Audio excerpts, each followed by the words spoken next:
I started out as a non-believer. I didn't believe in UFOs, I didn't believe in aliens or anything. And a very dear friend of mine got into a group who studied UFOs and aliens. And I went to a few of the lectures, and I wasn't quite too sure what was going on. So I decided that I was going to do my own research. I was going to find out the answers for myself. So this has been over 35-year journey, and mine actually started when I saw my first UFO. But I would like to introduce you to some of the early contactees. And you hear a lot about abductions, but you don't hear much about contacts.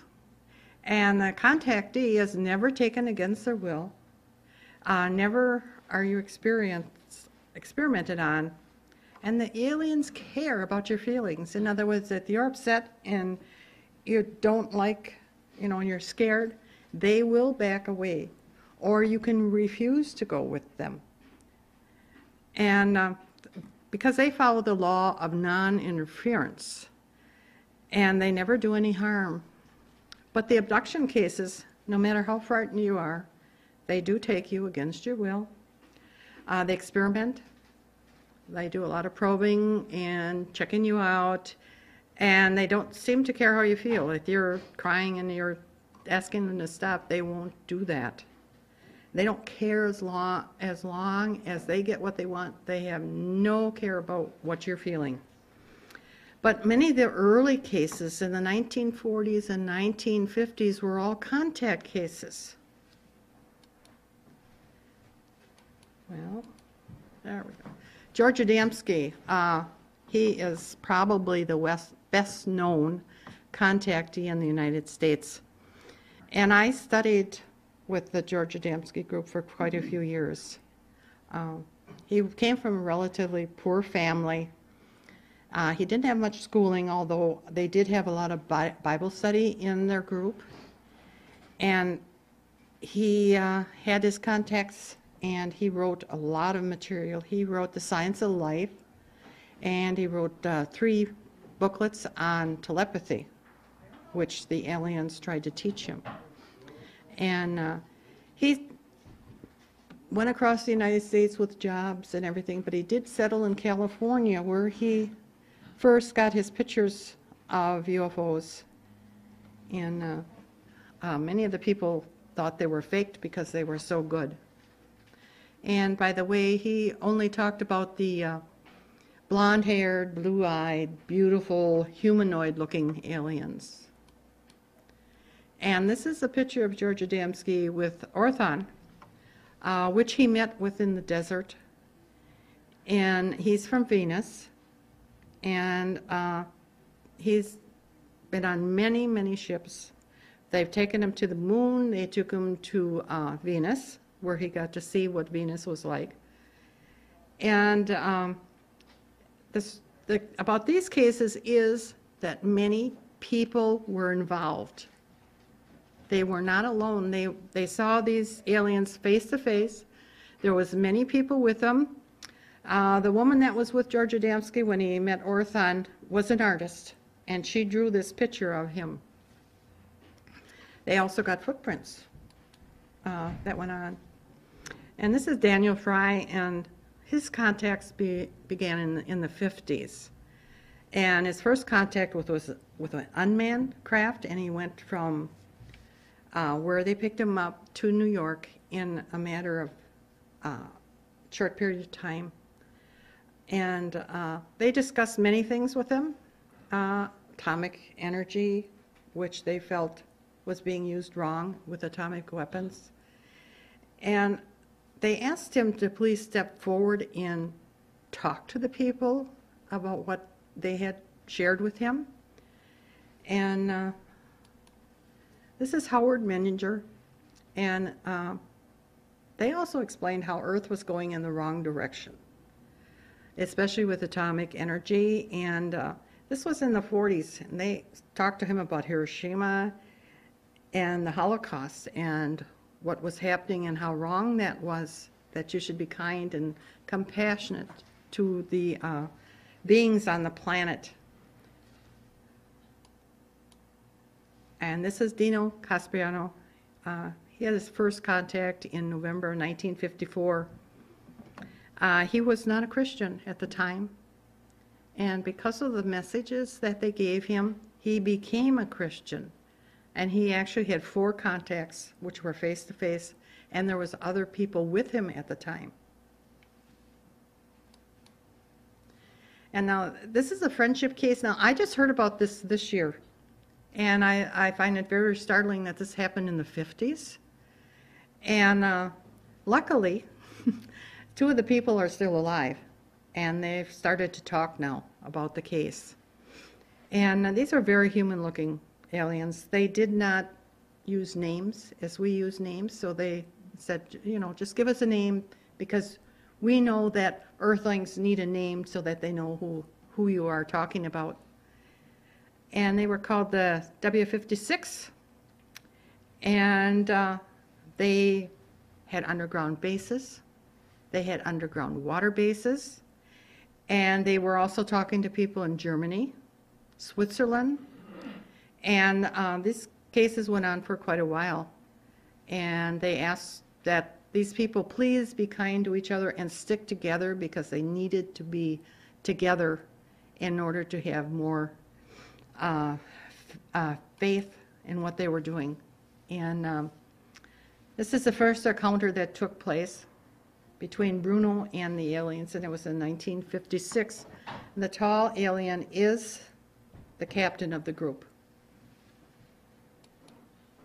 And Bruno and his 2 friends met with these aliens face to face. Now, the short one is about 3 feet, so we know that the other one is probably 6 feet or more.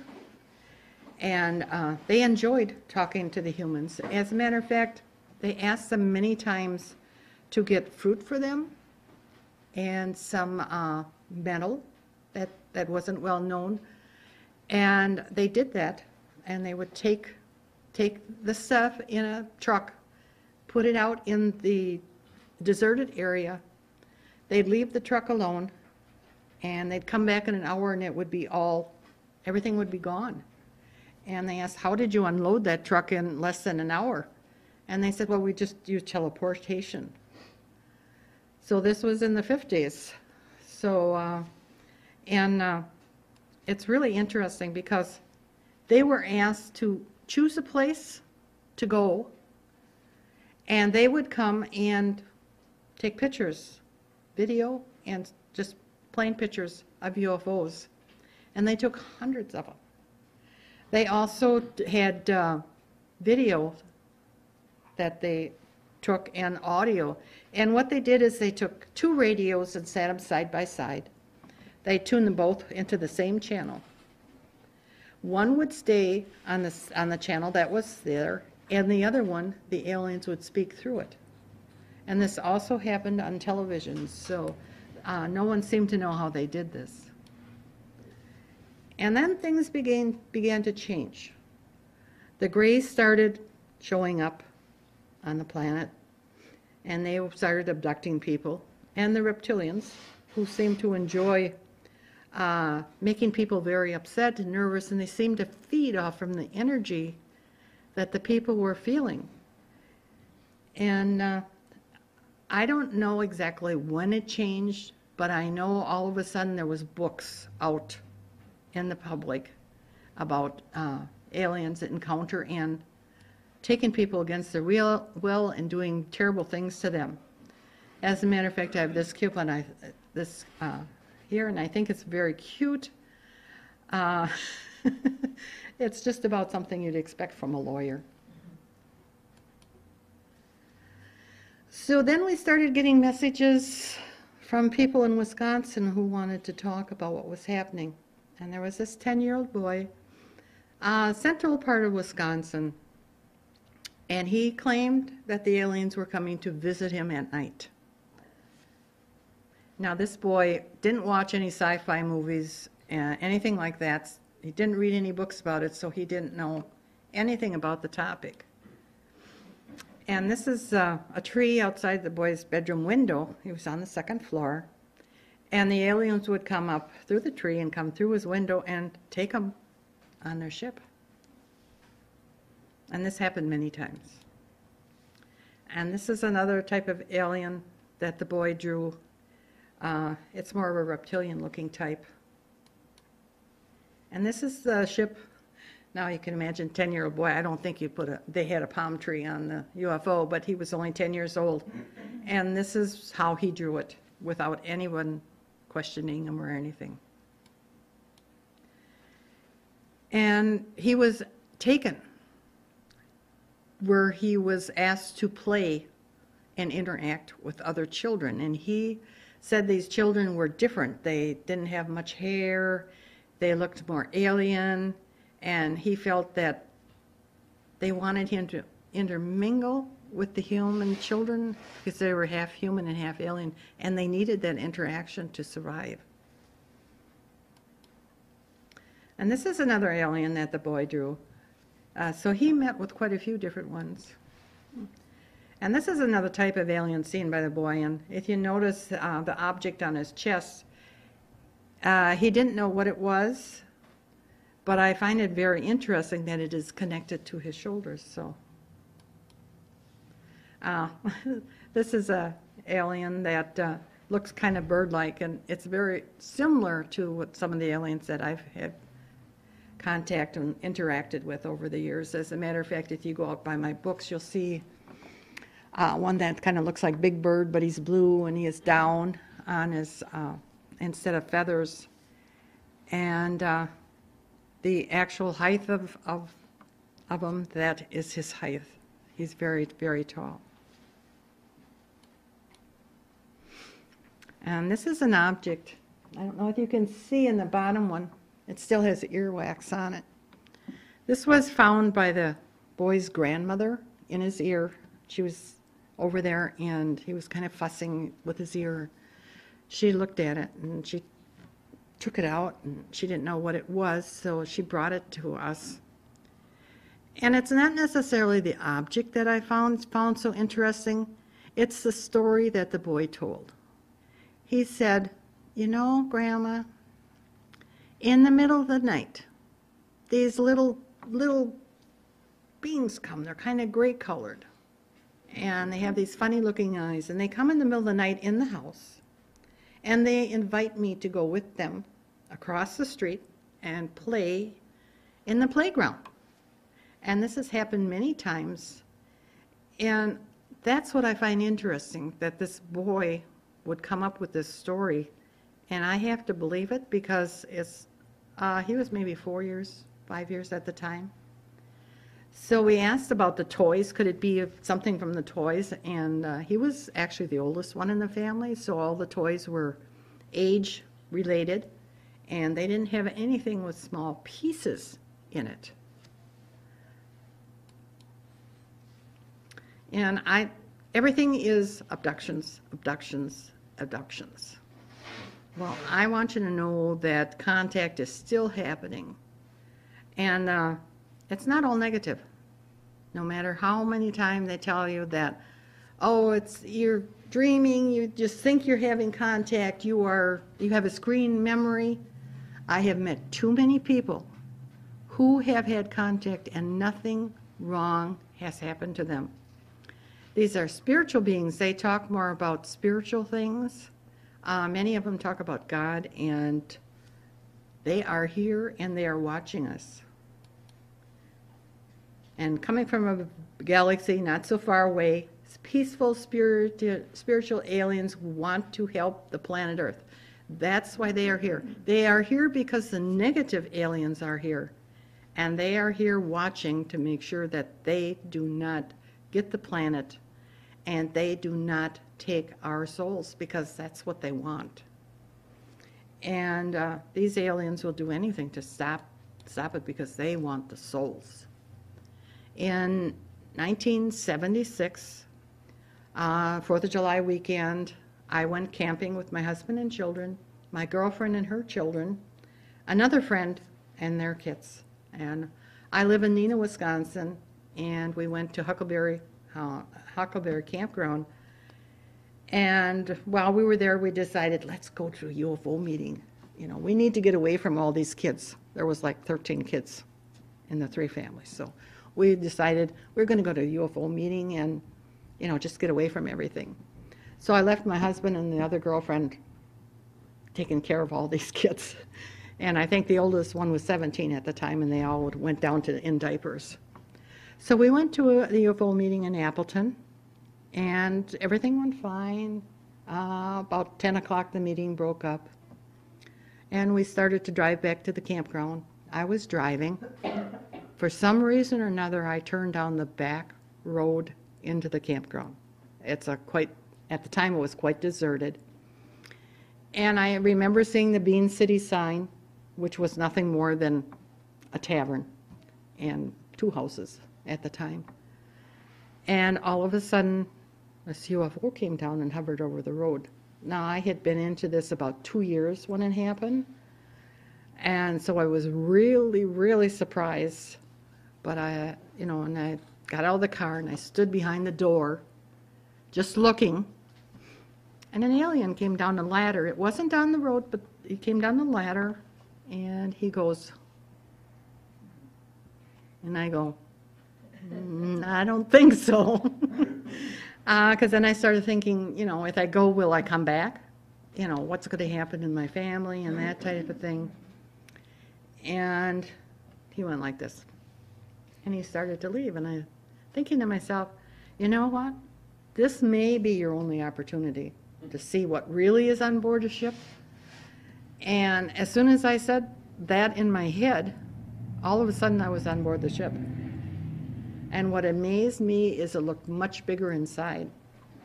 It was smooth metal all around it. It was round like this. It had windows. But when I got inside, the windows were like 3/4 up the craft, and I couldn't see out of them. And I saw about 3 aliens, and they were about shoulder height. And this is kind of what the inside it looked like. They had blinking lights, and then there was panels that had like a clear plastic with signs on. And I thought, oh, this is kind of interesting. And the arrow was pointing to a seat. And they kind of motioned for me that I could sit down at that seat. So I sat down, and I thought, can I push a few buttons? I wonder what's going to happen. And there's a screen, because the windows were too high, there was a screen that you could see outside. And it was so interesting because I could see trees, and we were flying up, and then I could see stars. And I thought, oh my God, this is the most beautiful thing I've ever seen. So I started touching buttons, and all of a sudden the craft made a dive. And you know when you go over a bump in the road, sometimes your tummy goes like this? Mine did that too. And so I tried, you know, going a different direction, and then it went up, and I got up from the seat. I thought, I don't want to crash this thing, and they better not let dummies drive them like me. But these are some of the symbols that I saw. And I don't know how I knew it, but I just knew that these were some type of international symbols, or I don't know what you'd call it, but kind of like in the bathrooms. You see a picture of the man, and you'd see the picture of the woman, so you knew what it was. And I assumed that whoever saw these symbols knew what they meant. And this was one of the aliens that I saw in the craft. You know, his arms are very long for his torso, and he had like a motorcycle helmet on his head, which was black, so I couldn't see his face. But I felt very peaceful. I felt very comfortable with them. And he wanted my hand, so I gave it to him, and he drew a design in my hand, and he said, if you are ever in trouble, or if you're fearful, someone will be there with that symbol on them, and you know that they will be there to help you. Many years later, I was in Costa Rica on a trip. And Costa Rica is high in the center, and it comes down very quickly to the coastline. I was on a bus, and it was raining. It was terrible weather. And when you come down on the mountains, you come down and you look out the side and it's just a sheer drop down. And this bus driver was driving so fast that the back end of the bus was fishtailing as you're going down and around and around and around. And I was scared to death. I thought, my God, I'm not going to get down to the bottom. I'm going to die here, and nobody's going to know where I am or where to find me. And all of a sudden, one of the fellows got up on the bus, walked back to me, touched me on my arm, and said, "It's going to be all right." And guess what? Around his neck was this symbol. And so I knew everything was going to be all right. I was being watched over. And we did get back to the ship safely. This is Mon. She's one of our contacts. She has blonde hair and blue eyes, looks very human looking. She has been on the planet. She has walked on the planet. She's been here many times. And she's the one that we talk to a lot. And Mon, when I first met her, had this type of craft. And she was going home to her home planet, which is Zurich. And if you look in the Big Dipper, it's about 10 o'clock is where her planet is. And as she was going home with her sister and a friend, they were shot down by what she called rogue aliens. They were shot down and they crashed. And they were injured, so we didn't hear from them for quite a while. And all of a sudden, we heard from her again, and she was very happy because of the crash. She got a new ship. And she was happy because it had all the latest equipment on it and computers. And this particular craft I saw over my garage. It looked like it was almost sitting on it. I drove in the driveway late one night. I had been at a meeting. And I thought to myself, you know what? I want to follow this. It started to drift off. So I backed out of the driveway and I followed it out into the country.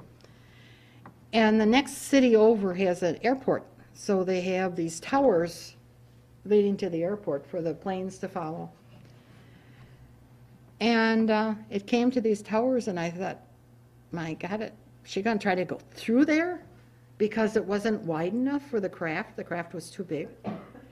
And by that time, I stopped the car and gotten out. And I'm watching this. And it settled down almost to a stop, tipped on its side, went through, went back flat. And I'm just standing there with my mouth open, thinking I wish somebody else was seeing this besides me, because then I would be believed more. And then it took off and it disappeared in about 3 seconds. So it was just kind of a demonstration for me, I guess. This is a light source alien, and 3 of these appeared in my living room one night. I had been having a hard time going to sleep. I don't know why. And it was in the fall. The year was pretty cold. So I decided to go out on the back porch, to get some fresh air. Maybe then I could sleep. So I went outside and the hair on the back of my neck stood up. Well, I'm going to go back in. So I went back in the house and I locked the doors. I knew they were locked. My husband was sleeping in the bedroom and I thought, well, if I'm not going to sleep, I'm not going to bother him. So I got a blanket out and I went and I laid on the couch. And I hadn't been laying there 5 minutes when all of a sudden the whole room lit up so bright that I could see the light with my eyelids closed. And I was told in my head, it's all right. We're not here to hurt you. We just have someplace that we want you to go to. So I decided, okay, I'm going to go. And I got up, 2 aliens in front of me, 1 behind me, and we walked through the door. And I'm just so amazed. I trying to figure out in my head how they did that. And we walked across the street, and there was a UFO landed in the field. Now, at that time, the field was very large. Highway 41 was only 4 lanes. And these people are going down the highway. And I'm thinking in my head, why don't they see this UFO? I want somebody else to see it. And they said, no, we've put up a force field. If we don't want them to see it, they're not going to see it. So I got in the craft, and they said they were going to take me to another ship. And they took me to a ship that was very large. Later I learned it was 40 miles across and 38 miles high.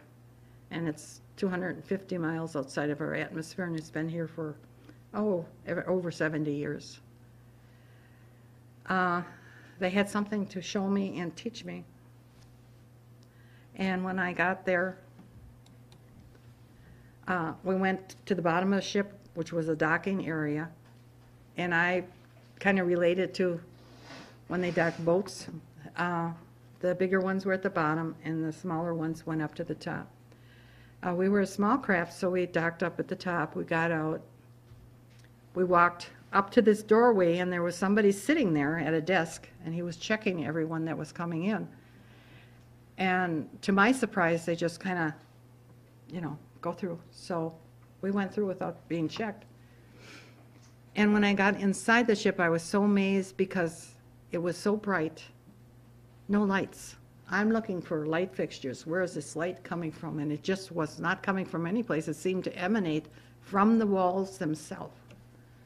And we walked down a hallway, and we stopped, and this door opened.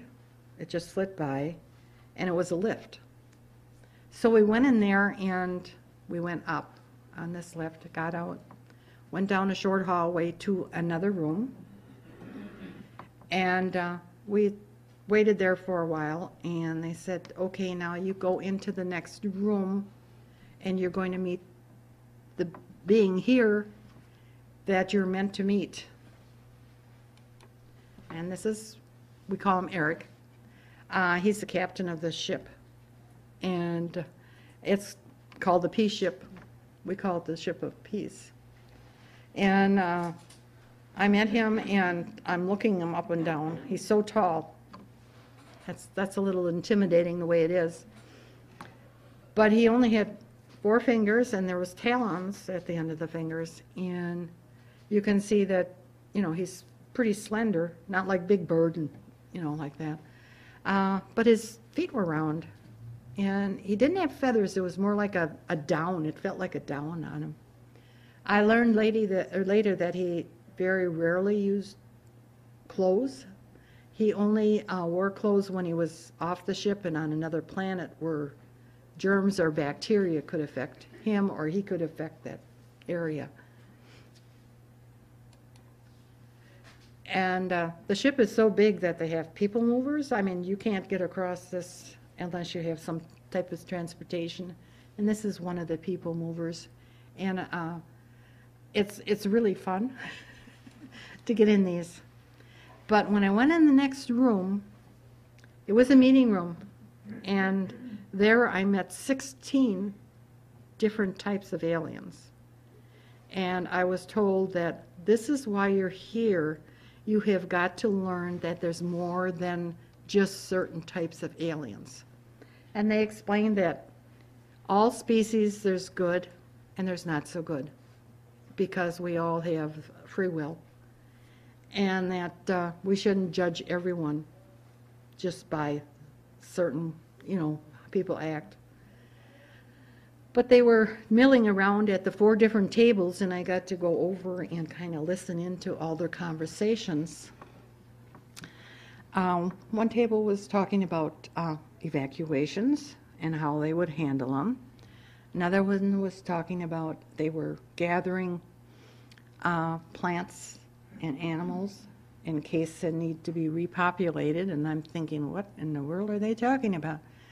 I learned much later that they want to help us if we ask for it, but we have to ask for it. But there was another group of aliens there, and they were laughing and joking and having a good time, and I call those people out there. They got to be more like humans than the rest of them, because they were all very stern and they were very sure of what they were doing. But some of them were very tall, some of them were very short, many different colors of skin, and their clothing was all different. There was some in there in robes with hoods, and it almost looked like a belt. It was rope almost tied around them. And so I was very pleased that at least they allowed me to see this different stuff. And it was much later that I learned I would be making many more trips to this ship, trying to explain the human race to them. And I said, you know, I can't explain the human race to you because I don't even understand it. We are so different.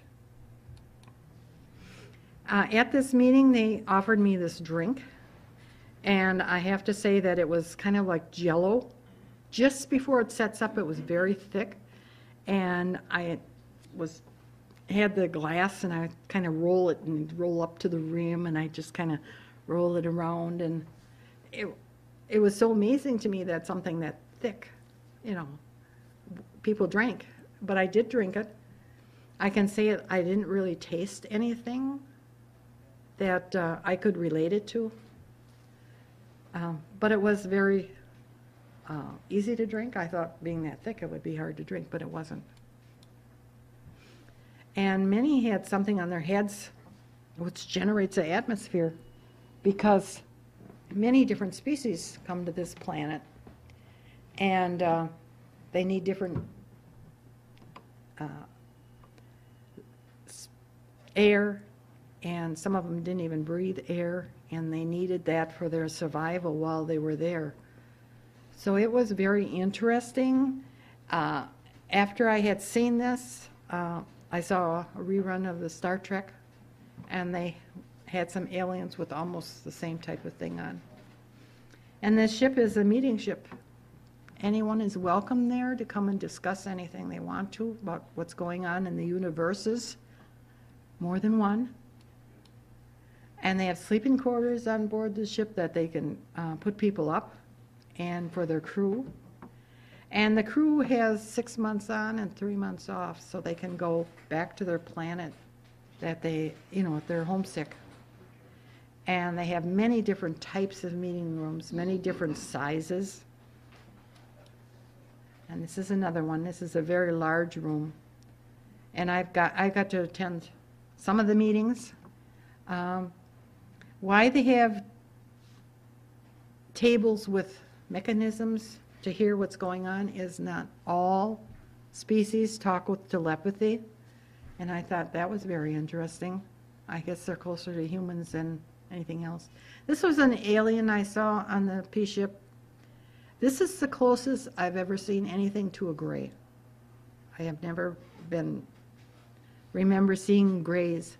But he had this sash on, and he had an emblem on his shoulder. And I saw him, I was getting on a lift, and I saw him in the lift, and I kind of, I don't think I'm going to, I just couldn't get on with him, so I backed away. There was something about him that just made me uneasy. But everyone is welcome there. They have places on the ship where it's almost like Earth, except the colors are much more beautiful. They're much more vibrant, and you can see a lot of people just going there and relaxing. They also have recreation areas where they can go and enjoy and burn off some of their energy. And this is another alien that I met, and she was born on a ship, and she's always lived on a ship. And as you can see, she's quite different. It's a little hard to see because it's so dark. But she has 4 fingers with no nails. That I find very interesting. Her hair is black and silky and very smooth, and she wears it all one length. She has what I call Spock ears, which I thought that was pretty amazing. And she has a smaller mouth than normal, and her eyes are different. She could not walk on this planet at all because her eyes have a slit that goes up and down instead of round. And she's not on the P ship, but she's on another large ship, and she's a psychologist, psychiatrist. And what's interesting, she said that she blends with the people that are having problems. Their minds kind of blend, and she can help them. much quicker than a psychiatrist can on Earth. And she also shuttles dignitaries to me. And the ship is approximately 3 stories tall. It's dish-shaped, approximately 120 feet. And just lately, the last couple of years, she's been given another ship that can be used for the evacuation of Earth if needed. And the group, the ship that she's on, is here because of the evolution of the planet. They want us to be able to evolve and raise our vibrational level and survive the coming times. Because of all this, I just wasn't able to get my message out of what the aliens were telling me. And they had asked me for years to write a book, and how can I write a book? I have no education that I could do this. But once it started, my whole life, every time something happened, I wrote little notes of paper down, and I put them helter-skelter all through the house. It took me a good 6 months to get the notes together before I could even start. But once it started, it flowed very well. And the first part of the book is how I got into this and everything happened. But the second part of the book is what the aliens explained to me, how they look, how old they live to, what they eat. And to me, it was just so amazing that they were willing to share all this. And you very seldom hear that of an abductee being able to ask questions and getting answers. So I wrote the book, and I didn't want to put anything negative in it because I wanted people to have a calm feeling and realize that there is hope. I mean, so many people are predicting the end of the planet, it's going to have, and all this and that stuff. But there is hope because there are beings that are willing to help us. So a couple years later, I decided maybe I should put in another book, some of the things that the aliens told us that were negative. And we have a group, and we've all been interfered with greatly, either by the aliens or the government. At one point, I was so paranoid, I was leaving a matchbook in the door as I left to find out if anybody had been in the house before I got home.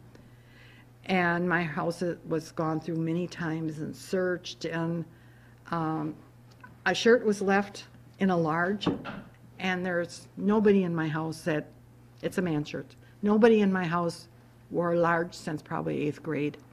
They're all 2 extra large or bigger. Also, a pair of gloves was left in the house that didn't fit anybody, so I knew it wasn't from us. I felt they were just giving me the message, yep, we've been here, and we can come in anytime we want. So, because we're a group, and most of us have been interfered with, I ask everybody to write what has happened to them, how they've been interfered with, and all their stories are in this book too. But we also gave some more messages that the aliens have given us since the first book was out. And I thought I'd just include some of the ships that I've seen. This was way back in the early 80s. I'd gone to a meeting and coming home late at night, and there's a farmer's field with 1 tree in it. And I was in a blue van driving down the road, and here's a UFO hovering, the same height as the tree. And it had different colored windows. And it was just hovering there. And so amazed, I stopped and got out of the car to look at it. And all of a sudden, the windows started to move. Now, I don't know if the windows were moving or what was really moving, but it seemed like the colors were starting to go round and around and around. And all of a sudden, it went so fast that they became blurred, and it started to take off. Well, hop in the car and try to follow it, right? So I followed it. We have a lake, Winnebago, in our area. Followed it to the lake, and it went down the lake, so couldn't follow it over the water, so we lost it. But to me, it was so amazing that we saw that, and saw 7 red craft over Appleton Wisconsin. I was going to a UFO meeting and got there and explained, oh, we saw these 7 red orbs in the sky, and they were coming from the east going to the west. And, oh, well, that's interesting. You know, they just didn't care. So we sat down, and all of a sudden, some other people came in that were coming from the east, and they said they also saw it. They saw the 7 red craft, and they followed it to Appleton. And so at that point, we were asked to make out a sighting report. But to me, it's confirmation. When more people see it, especially from different angles, it's a lot more confirmation than you just seeing it, although I was with another person.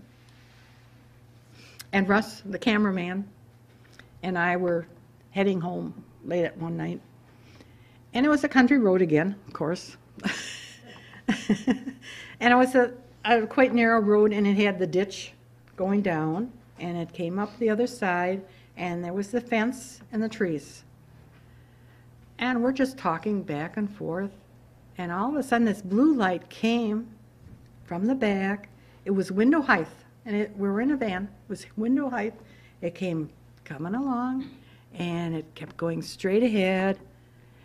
And my mouth was hanging open, and I turned around and I said, Russ, did you see that? And he said, yes, I saw that too. And I was grateful, because then I knew I wasn't imagining or going crazy. And it just disappeared. But after it disappeared, an airplane came over the road.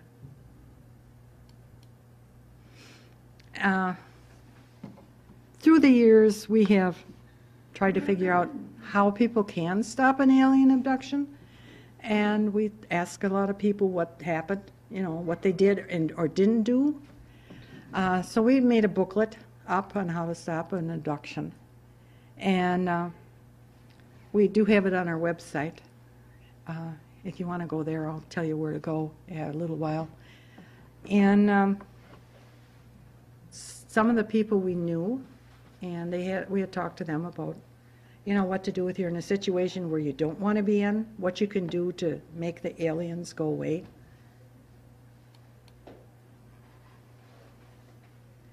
And this is a fellow at UFO Days. Must have been 97 or 98. I went to bed, this is like on a Thursday after that. I went to bed about 2:30 in the morning after closing the bar. And if this was a dream or not, it was sure real.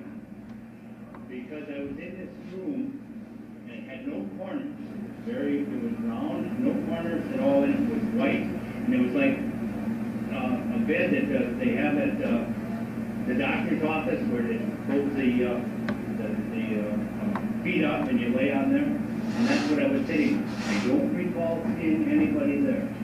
But they wanted to do something to me. And I said, in the name of Jesus Christ, you swept me back. And instantly, I went out of there, through the window of my house, into bed. And I came in so fast, I thought I'd smack my head on the bedboard. I jumped out of bed, and I went and looked out the window. What in the world was going on? And I couldn't see anything. So I got to the bathroom and back to bed, and I heard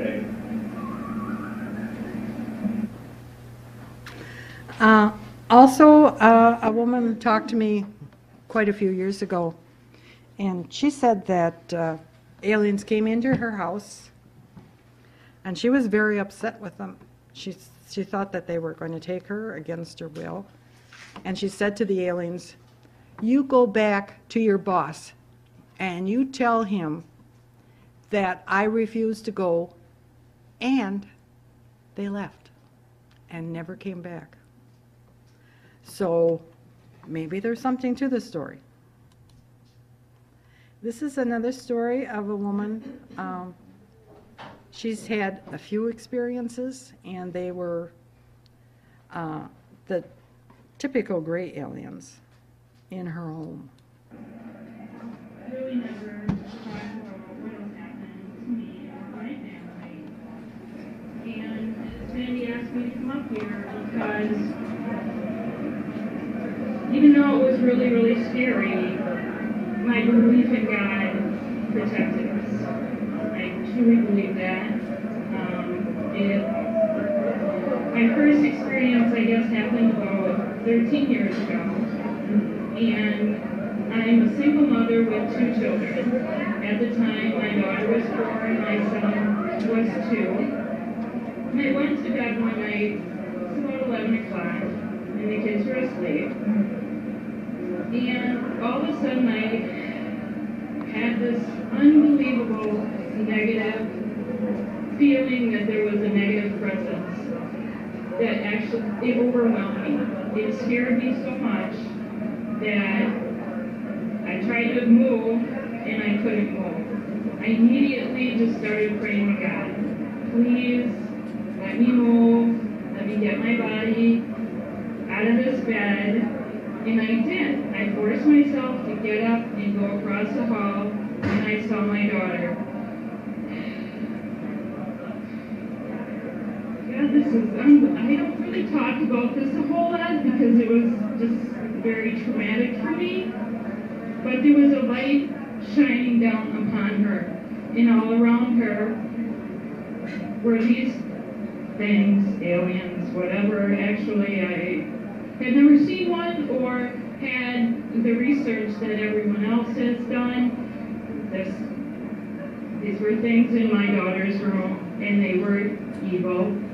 And when I touched one of them, they left.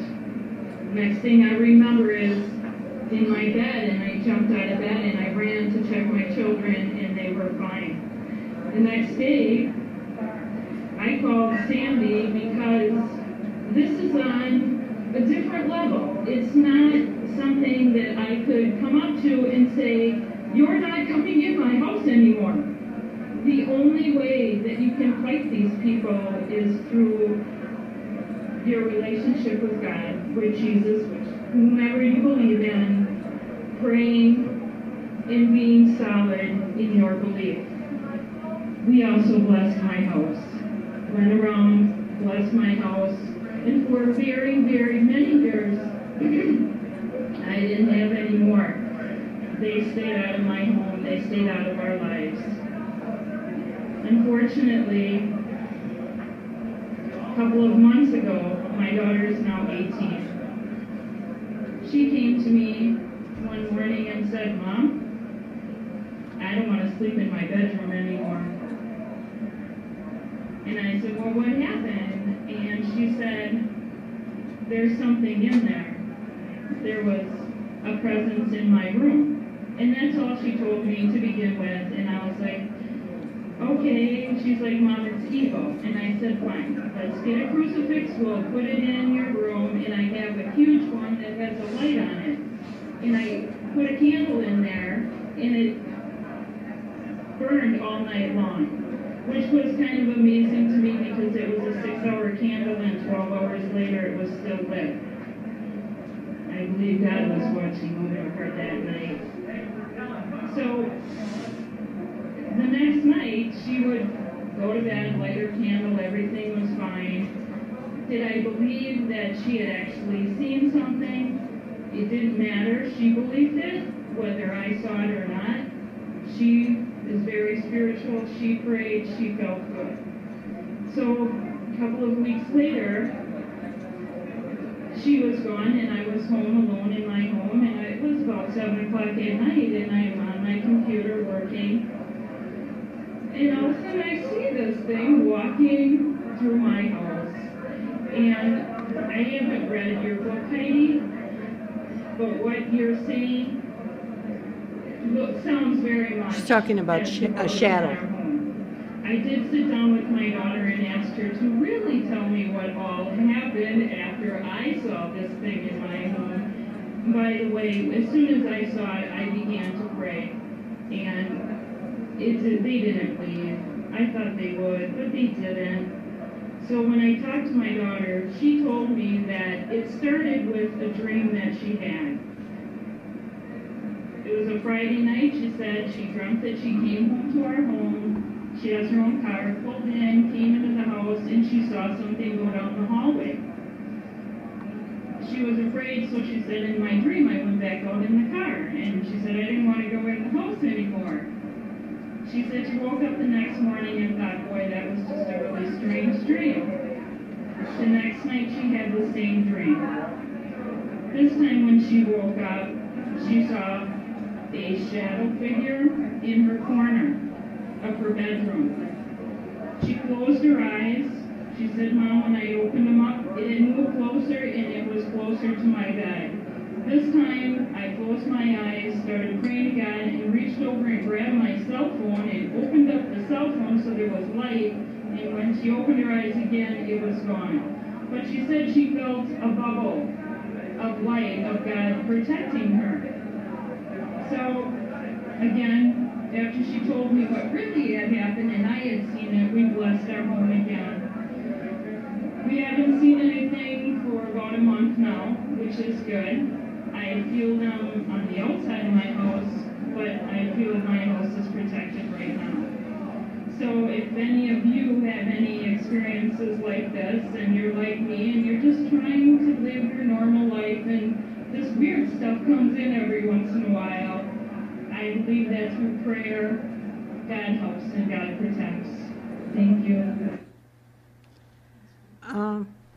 She was talking about being paralyzed and not being able to move. Oh, plug it. Yeah, in the bag. It's really strange because all of us, almost all of us, we have a group of 6 people that meet regularly. Yeah, it should be there someplace. Have had the experience where we've been paralyzed, and we knew if we could just move, that we could break that spell. And luckily, Kathy had it. I don't know what she did with it. We just know that if we could just move, just get our feet off the bed if we were on the bed and touch the floor, that would be broken. And so far, we've been able to do that. It's just that you know that, and I don't know if it's instinct or what it is, but it's really hard to get that first initial movement. But we've talked to a lot of other people that have had that experience, and they've been able to do that. And it seems like a lot of the people before they are abducted do have this paralyzing problem. It's on this other side. Yeah.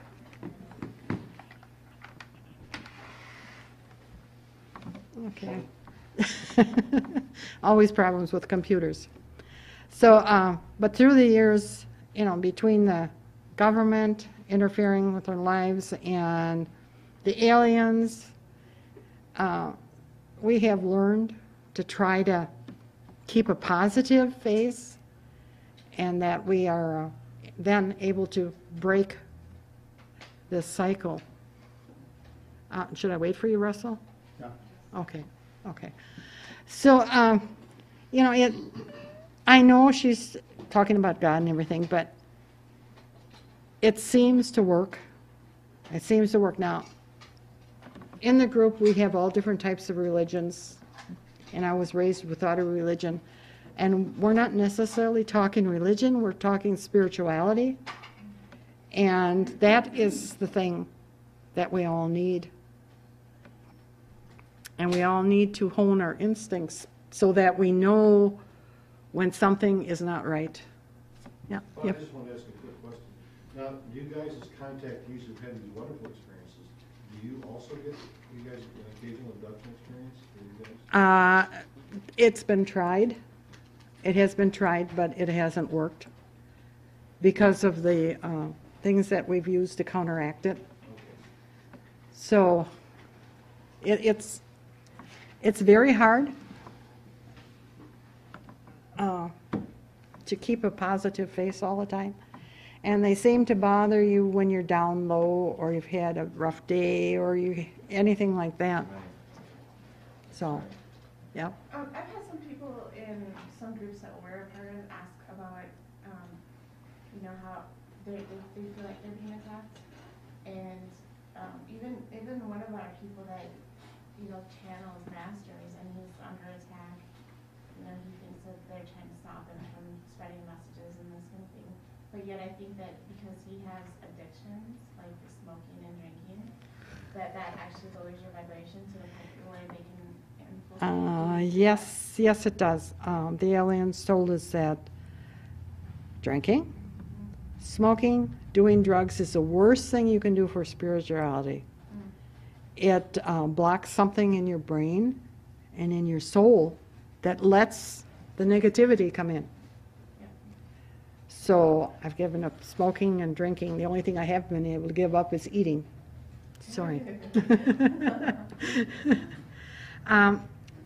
We've been given permission to use this video, but I don't want to show their faces because they do have families, and I'm afraid if a family member might see it, or a friend, they might spread it around, and it's up to them when they want to tell their families and their friends what has happened to them. So I chose to block out their faces for that reason, although they said that we could use them. But that's just me, because I know it was rough for me when I first started out. That was back in the 70s, and I was harassed tremendously by friends and people I didn't know who would call me crazy and all that type of things. But luckily, things have gotten better over the years, especially with television bringing it to the forefront. And this is a couple that maybe I should tell you that he only lives about 2 miles from my house, but it is on a country road. And he lives in a small house, and next to it is a small woods. And this woods is very thick. You can hardly get through it without, getting hung up. And across the road is the farmer's field. So the sky is very open. And he was sitting on the front porch talking to his girlfriend when all this happened. So. I just kind of want to tell you something. I saw you first. I'm one of the guys. I'm not scared of much or afraid of anything. But I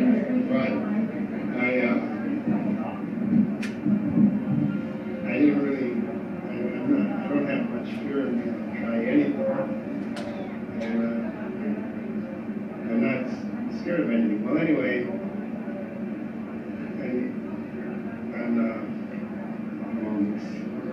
It was 2002 on the 4th of August. I was sitting on my porch. This is the first time he has ever talked about his experience in public.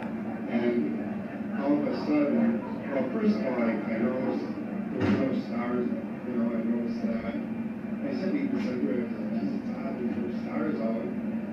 And then all of a sudden, I started to hear a clicking sound, And I was talking to her, and I said, "Can you hear that?" She says, "Yeah." And I said, I gotta see what it is, because I do like animals a lot. So then I started following the clicking sound. And as I followed the clicking sound, I said, well, it's gotta be some kind of an animal, but I never heard the sound before. I didn't really know, what it was, but I wanted to see what it was, And with me not having a fear, it drove me out more. Looking for it, so I walked around my house. And Still on the telephone. And pretty soon I was standing in the middle of the woods. I was along my house, and I said, "You're right, they're real." And I said, I think I said it the second time. I said, "They're real," And I looked, and there was an alien standing there. And I looked up, and as I looked up towards him, I could see his hand, three fingers in the palm, and he was gray, his skin looked like leather, and then my eyes caught his eyes, and I was just paralyzed. Just like I couldn't move, there was nothing I could do. But by luck, I knew my girlfriend, I was one of the guys that was kind of, I believe or I don't, I was open to it, but I really didn't believe. And I did believe, it was kind of an in-between thing. And by luck, I remember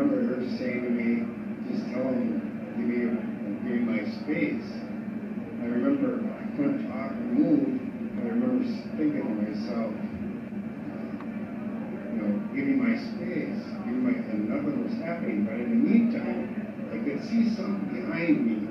And to this day, I don't know, I could see something moving on the sides of me or something. When I looked in his eyes were red, almost like a red black. And it looked like they went forever. I mean, just like they looked like in a tunnel forever. I mean, they were like,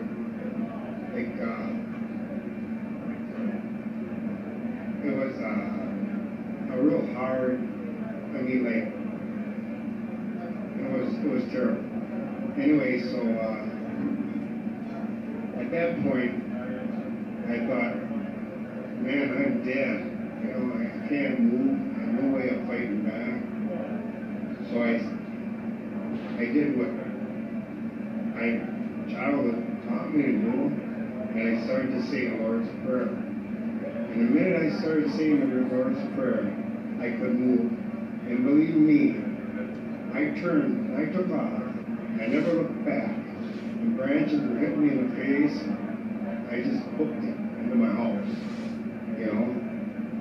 And then I was talking to her on the phone yet, but as I rounded the corner, just as I rounded the corner of the house, all of a sudden there was a real bright light. Like it just lit up the yard, and I could see it across the street. When I lived out in the country, so I mean it really lit up.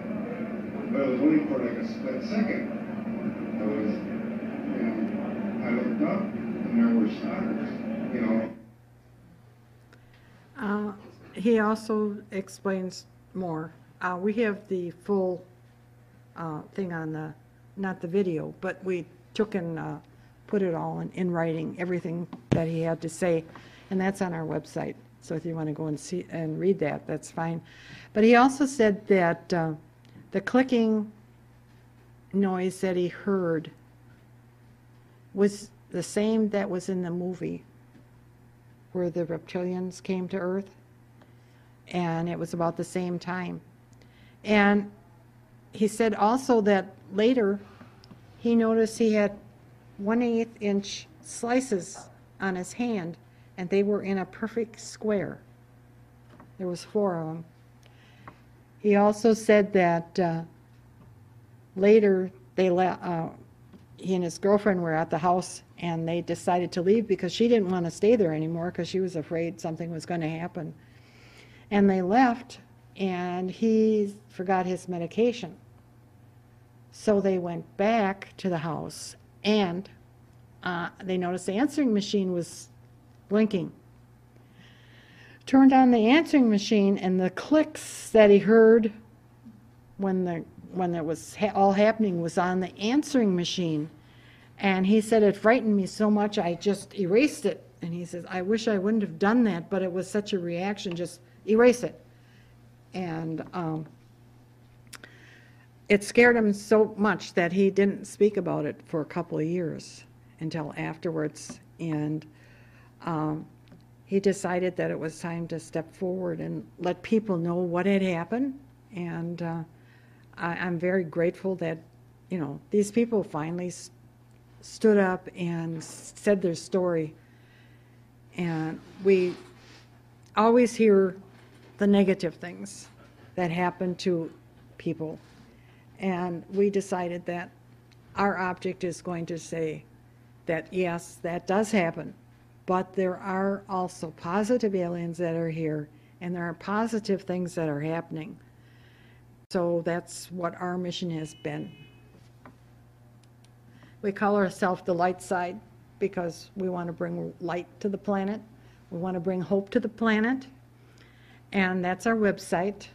And you're more than welcome to go there. We have quite a few YouTube videos, and you can reach them from our site about different topics. And I guess I'll open it to questions now. Anybody has any questions? What movie were you referring to clicking sound? Signs? Science, yes, the movie Science. So he was very frightened of that sound. Yeah. Well, Bonnie, I mean, from what you see from the media, I mean, especially movies and stuff, the reading that I get is that the movies actually put truth out there in an entertainment format, but they do give you information. I mean, you can't bank on it, But they do seem to give you something. We have found that there's truth in almost everything, but a lot of times it has to be disguised. Oh, yeah.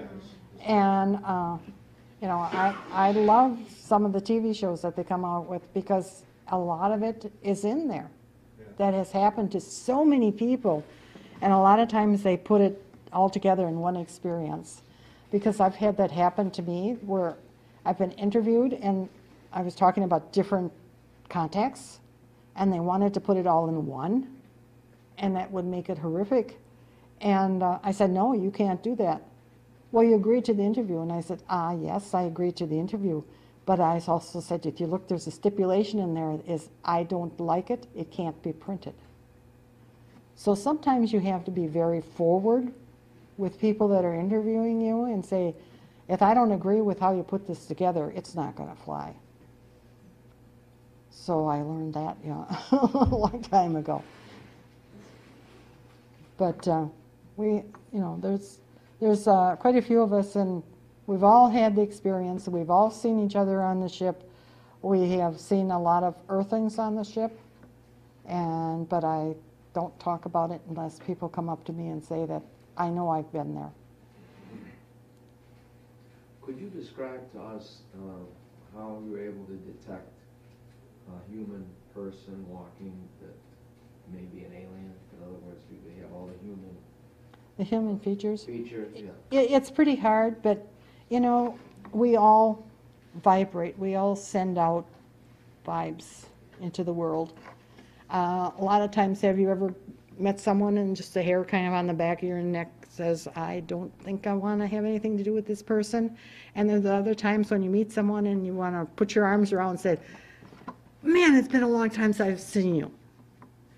That is a pretty good thing. They said, hone your instincts. You're going to be wrong sometimes, but the more you use your instincts, the more right they're going to be. So, and I've made some bad choices with people because I want to believe what they put out there is what they are. My husband always brings me back to earth. He says, you can't trust everybody. So, and he's usually pretty good. He's that person you be careful of. So, yeah. Do you go aboard the same, when you go to the larger ship, is it always the same one, or do you go to different craft from time to time? I do go to different crafts sometimes. Also, what amazed me is, I got into this and I thought, oh, good lordy, people are going to laugh at me, I mean, this is back in the 70s. And so I was listening to the aliens, and they suggested that every time we talk to them, that we use a tape recorder, because our minds like to change things around to what we want to hear and not necessarily what they're saying. So what we've done is we've recorded all this. We've put it in the computer. And that's why what you see in the book is almost word for word what they've said. But we've taken out, sometimes they have trouble with our words, with our language. And they'll go, well, let me see. I'm looking for a word. And then it takes a while, and then they'll come up with the word. Well, we've taken that stuff out because you don't want to read all the ahs and ohs and I'm thinking and, So basically, we've kept in the words as they said them. And sometimes it doesn't come out too well readable, but I think it's very important that we don't put words in their mouth, because most of the time it isn't what we think it should be. We believe something else and then they come along and say this. So it's just in the book, and sometimes we get confirmation from other sources, and that's what we're looking for, is confirmation from other people. They come and they tell us something, or we see a television show that tells us the same thing that they've been talking to us for years. And what's interesting is the early contactees almost learned the same thing that these aliens are telling us. We're in trouble. The world is getting worse. Atomic energy is the government's using it for bombs, which could just destroy the planet. And the aliens also said that, well, we might let you destroy yourself, but we can't let you destroy the planet. Well, why can't you let us destroy the planet? Because it would affect the whole universe. And they can't allow us to do that. So we can destroy ourselves, but I hope we don't, if we are wise enough. Since I haven't seen any photographs of any of the aliens or the ships, is it because they won't allow it? Yeah, you know, I traveled around with a camera and a video for years. And when it happens, you are so dumbfounded that it can be sitting right next to you and it's out of your mind. You just don't think of using it. And I think it's because they don't want it. They don't want, you know, all this out there. But there have been a lot of people who have gotten pictures and stuff. But I'm supposed to be talking about the spirituality, you know, and just tell people that there is hope. Yeah. I think I have an answer to his question, because I think, wasn't George Adamski or George King actually did get some photographs? Oh, yes, and they were... You put them in there, but then you're looking at them, they don't quite have the impact, because you're thinking, well, a guy could go out and get a picture of a pie pan and stuff like that. So it doesn't have the impact right, that you think it would. right. And we do have videos. I blocked them on this presentation, but we do have videos of actual craft that we've seen and we're taking pictures of. But they're not anything that was perfect. You know, I mean, there are lights in the sky, kind of like what they got last night. But we've seen, you know, like 7 of them crossing the sky in a short period of time and changing directions and going up and going down and changing color and everything like that. Well, that's no airplane. It's not a helicopter because there's no sound. And some of them have been just over treetop level. The one came, I was at a conference and we were out by the lake, and one came down towards the lake and or up the lake. If I had a strong arm and if I had a rock, I probably could have hit it. I mean, that's how low it was. And people see the picture and, that's faked. Well, I was there, I saw it. That really was something. So It's like the direct experience is proof, you now know. well, and I was... A photo of it, it's not proof that No. anybody sees the photo. Everybody looks and say, oh, that could be a light. It could be a Chinese lantern in the sky or anything like that. But as you're there, you feel that energy coming from it, and you just know it's real. Yeah. The experiences that you're relating to us, are those all from your conscious experience, your conscious memory, with some of it through maybe hypnosis later on? At first, I went to a hypnotherapist who was not into this at all. He didn't know anything about aliens, but he used hypnosis. And I went to him, and he hypnotized me to go back to my first experience. And he said, you know, I've never had anything happen like this in my professional time. Because he was trying to make it look like a cartoon, and it took him a while to realize I was not seeing a cartoon, I was seeing something live. But since that time, I know when something is happening. I usually go from my house. I've had my grandchildren over, and my granddaughter has seen the blue alien walking in the hallway. And when she was only 3 years old, I never talked to them about this, not when they're young, because I think we shouldn't influence young children. I think they're more intelligent than we are to start with. But she was about 3 years old, and I was over to their house, and she said, you know what, Grandma? I said, what? She says, there was a UFO outside my window last night. And I said, really? What happened? She puts her hand on her hip, and she said, I told them they weren't welcome, and they had to leave, and they did. 3 years old. I think sometimes they're more intelligent than we are. So, it's time. Okay. Well, thank you for coming, and I'll be at the table, and if you want to talk to me more there, you're more than welcome to. Thank you.